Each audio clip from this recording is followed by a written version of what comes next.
চলো আজ একটু তোমাদের সাথে get ready with me share করা যাক।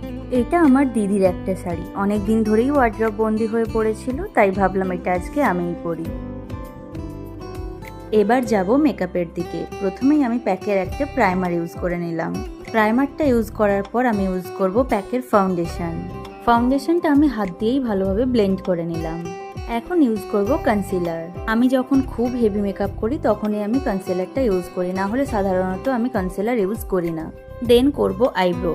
হালকা পাতলা যাই মেকআপ করি না কেন, আইব্রো ছাড়া আমার সব মেকআপই ইনকমপ্লিট লাগে। তারপর আমি ইউজ করছি আইশ্যাডো।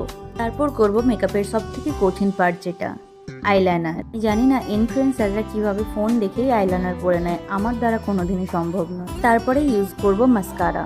এখন ইউজ করব ব্লাশার, যেটা আমার সব থেকে বেশি কিউট লাগে। হ্যাঁ জানি এখন একটু অদ্ভুত দেখতে লাগছে, তাই আমি এখন ইউজ করছি কম্প্যাক্ট পাউডার ইউজ করে আমি মেকআপটার ফুল ফিনিশিং কমপ্লিট করলাম। তারপরে ইউজ করব মেকআপের মোস্ট ইম্পর্টেন্ট পার্ট, যেটা লিপস্টিক। এটা আমার সব থেকে ফেভারিট একটা লিপস্টিক।